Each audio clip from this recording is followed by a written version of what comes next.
Hello everyone, and welcome back to UFO Evidence. Today we're embarking on a global journey to explore some of the most compelling and baffling UFO sightings ever recorded. From strange lights in the sky to inexplicable craft that defy our understanding of physics, these stories have captivated humanity for decades. Are we alone in the universe? Let's look at the evidence together and see what we can uncover. Our first stop is the United States, a hotbed of UFO activity. Many of you will have heard of Roswell, New Mexico in 1947. The official story is that a weather balloon crashed, but many witnesses, including military personnel, claimed it was something not of this world. Jesse Marcel, an intelligence officer at the Roswell Army Airfield, described handling debris with strange properties, incredibly lightweight, yet impossibly strong, with markings that looked like no language he'd ever seen. Decades later, the controversy still rages. Was it a simple misunderstanding or the beginning of a massive government cover-up? But Roswell is just the tip of the iceberg. Fast forward to 1997 and we have the Phoenix Lights. Thousands of people across Arizona, including the state governor, witnessed a massive, V-shaped craft gliding silently over the city. It was enormous, estimated to be over a mile wide, and blocked out the stars as it passed. The military initially claimed they were flares from a training exercise, but many witnesses dispute this, stating the object was a single, solid craft that moved with an eerie, deliberate silence. The sheer number of witnesses and the consistency of their accounts make the Phoenix Lights one of the most significant mass sightings in history. Now let's cross the Atlantic to Europe.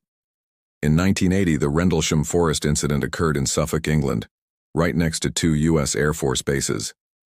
Over 3 consecutive nights, military personnel witnessed strange lights descending into the forest. A security patrol led by Sergeant Jim Peniston went to investigate and reported finding a small triangular craft on the ground. He even claimed to have touched it, describing the surface as smooth and warm, with strange hieroglyphic-like symbols. The next day, depressions were found in the ground where the object had allegedly landed, and radiation readings were significantly higher than normal background levels. Because it involved multiple, highly trained military witnesses, Rendlesham Forest is often called Britain's Roswell. Our journey continues south to Brazil, a country with a rich history of UFO encounters. One of the most intense cases is the Colares UFO flap of 1977. For months, residents of the island of Colares reported being attacked by beams of light from flying objects, which they called chupa-chupa, meaning sucker-sucker. Victims claimed the beams drained their energy, leaving them weak and with puncture marks on their skin. The situation became so serious that the Brazilian Air Force launched Operation Saucer to investigate. They took photos, filmed unidentified lights, and interviewed hundreds of witnesses. The official report was classified for years, but when it was finally released, it confirmed that the military had documented phenomena they simply could not explain. Heading over to Australia, we find one of the most famous cases in the Southern Hemisphere, the disappearance of Frederick Valentich in 1978. Valentich was a young pilot on a routine training flight over the Bass Strait. During the flight, he radioed air traffic control in Melbourne to report a strange aircraft flying near him. He described it as long, metallic, and moving at high speed, with 4 bright lights. He said it was orbiting above him, and that it was not an aircraft. His last chilling words were, "It's hovering and it's not an aircraft," followed by 17 seconds of a strange, metallic scraping sound before all contact was lost.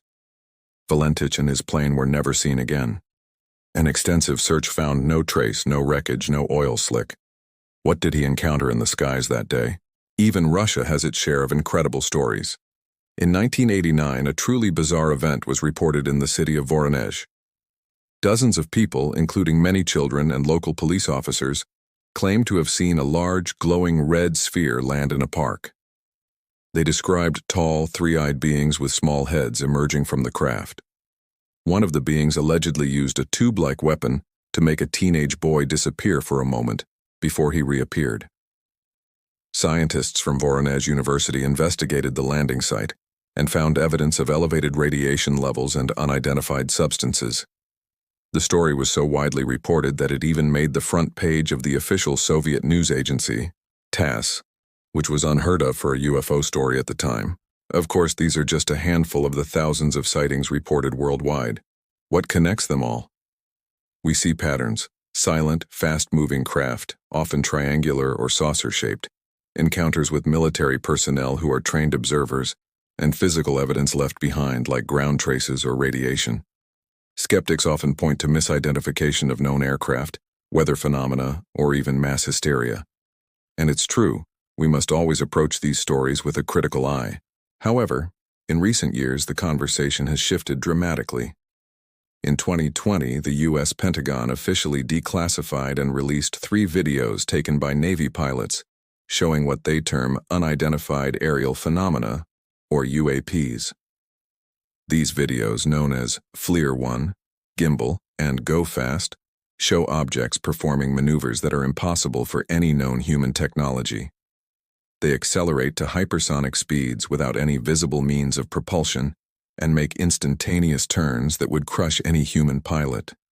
High-ranking officials like former Director of National Intelligence John Ratcliffe have stated on record that there are many more sightings than have been made public, sightings that are difficult to explain. This official acknowledgement has opened the floodgates. It's no longer a fringe topic whispered about in the dark. It's a serious subject of national security and scientific inquiry. We are now in an era where governments are admitting, yes, there are things in our skies that we cannot identify. This doesn't automatically mean aliens, but it does confirm that the phenomenon is real. The question is no longer if these sightings are happening, but what they are. Are they advanced drones from a rival nation, secret government projects, or could they truly be evidence of visitors from another world? The possibilities are as vast as the universe itself. What do you think? Have you ever seen something in the sky you couldn't explain? Share your stories and theories in the comments below. I read every single one, and your perspectives are what make this community so incredible. The search for truth is a collective effort, and every piece of evidence, every story, brings us one step closer to understanding our place in the cosmos. Thank you for joining me on this journey around the world.